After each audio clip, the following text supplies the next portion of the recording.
अस्सलाम वालेकुम। दोस्तों, आज हम बात करेंगे ऑक्सफोर्ड रीडिंग सर्कल बुक 4 की, जो 4 ग्रेड के लिए क्लासेस में पढ़ाई जा रही है। तो आज हम चैप्टर 3 की बात करेंगे, यूनिट 3, और इस बुक को हम रीडर भी कहते हैं। ठीक है, इस बुक को एज अ रीडर भी हम क्लास में इंट्रोड्यूस करवाते हैं। उसके यूनिट 3 की बात करेंगे हम, जो चैप्टर है, टाइटल ऑफ द चैप्टर है the one that got away. उसमें एक करेक्टर है मैल्कम का। ठीक है, तो आज मैं आपको वो करेक्टर बताऊंगी जो मैल्कम का करेक्टर है। यूनिट 3 में टाइटल ऑफ द चैप्टर है the one that got away. उसमें मैल्कम का करेक्टर है, उस पर बात करेंगे। उसके करेक्टर मैं आज आपको डिटेल में बताऊंगी। इसमें जो बुक है, इसमें बहुत सारे चैप्टर्स हैं जिनमें हम बच्चों को करेक्टर्स भी करवा रहे हैं। तो उसमें दीबास का भी है, बाबा यागा का भी है, और भी बहुत सारे हैं। तो इंशाल्लाह मैं आपको सब वन बाय वन करवा दूँगी ताकि आपके लिए आसानी हो और आप अपने बच्चों को आराम से करवा सकें। चलिए जी, आ जाइए। ये है चैप्टर 3 ऑफ रीडर, यानी कि ऑक्सफोर्ड रीडिंग सर्कल, जिसको हम आमतौर पर आरटीसी भी कहते हैं। Reading circle, reading tree circle वगैरह सारी, ये सारी कोर्सेज़ की किताबें हैं ऑक्सफोर्ड की। चलें, आ जाइए जी। मैल्कम का ये करेक्टर है। तो ऑथर ऑफ द चैप्टर है जॉन मार्क, जिसमें फ़िज़िकल एट्रीब्यूट्स हैं किसके? मैल्कम के। ठीक है, इसमें हम बच्चों को जब एग्ज़ाम के पॉइंट ऑफ व्यू से करवाते हैं तो उसमें हम उनसे कहते हैं जी आप एनी 5 लिख दीजिए, ये उनके लिए आसानी है। या फिर आप छोटा सा पैराग्राफ बना के उनको बता दीजिए। अब ये आप पे है कि आप इसको पॉइंट्स में लिख दें बच्चों के लिए, या उसको एज अ शॉर्ट पैराग्राफ लिख दीजिए। तो बेहतर यही है कि जितना बच्चों को आप पॉइंट्स में याद करवाएंगे, क्लियर करवाएंगे, उतनी चीज़ें उनको क्लियर होंगी और उनको याद करना आसान होगा। तो आप इसको एनी 5 भी कर लीजिए या पैराग्राफ में कर लीजिए। तो करेक्टर है मैल्कम का, उसको हम डिवाइड करते हैं डिफरेंट पार्ट्स में, यानी कि फ़िज़िकल एट्रीब्यूट्स उसके क्या हैं, पर्सनैलिटी कैसी है उसकी। तो फिर हम आ जाते हैं ओपिनियन अबाउट द करेक्टर, यानी कि आपकी क्या ओपिनियन है इस करेक्टर के बारे में, मैल्कम के बारे में, जब आप चैप्टर रीड करते हैं तो। चलें जी, पहला है फिज़िकल एट्रीब्यूट्स, यानी कि उसकी जिस्मानी जो है, क्या कैसा है, जिस्मानी तौर पर वो कैसा नज़र आता है, physical. Malcolm is a school boy. Malcolm has brown short hair.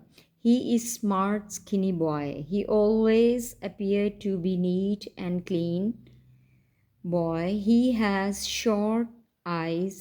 He has blonde hair.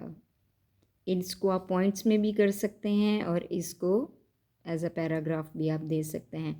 अब आ जाइए, पर्सनैलिटी उसकी कैसी है। पर्सनैलिटी मीन्स कि वो मेंटली कैसा है, उसकी नेचर कैसी है। ठीक है, ये सारी चीज़ें उसकी पर्सनैलिटी में आ जाती हैं। अब आ जाइए, इसमें हम एनी 4 बता सकते हैं, एनी 5 बता सकते हैं। मतलब ये कि जिस तरह बच्चा चीज़ को पिक करता है उस हिसाब से उससे लिखवाइए आप। मतलब अपनी वो नहीं कि जी जो मैंने करवाया है या पत्थर पे जो लकीर है आपने वही करना है। जो चीज़ बच्चों को समझ में आती है प्लीज़ आप उसी को फाइंड आउट करने की कोशिश किया करें, ताकि अपने अल्फाज में वो लिखें और उनको समझ आए कि हमने चीज़ को कैसे एक्सप्लेन करना है।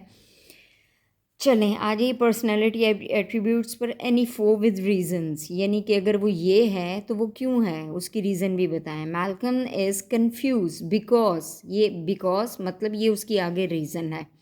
ठीक है, कंफ्यूज है वो because he bring his favourite stone to class for the first time and doesn't know how to describe it in front of the class.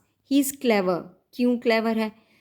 He's clever boy because he brings matchbox to the class, which is the kind with the same label top and bottom, so that when you open it, you could never be sure that it is the right way up. Malcolm is imaginative boy.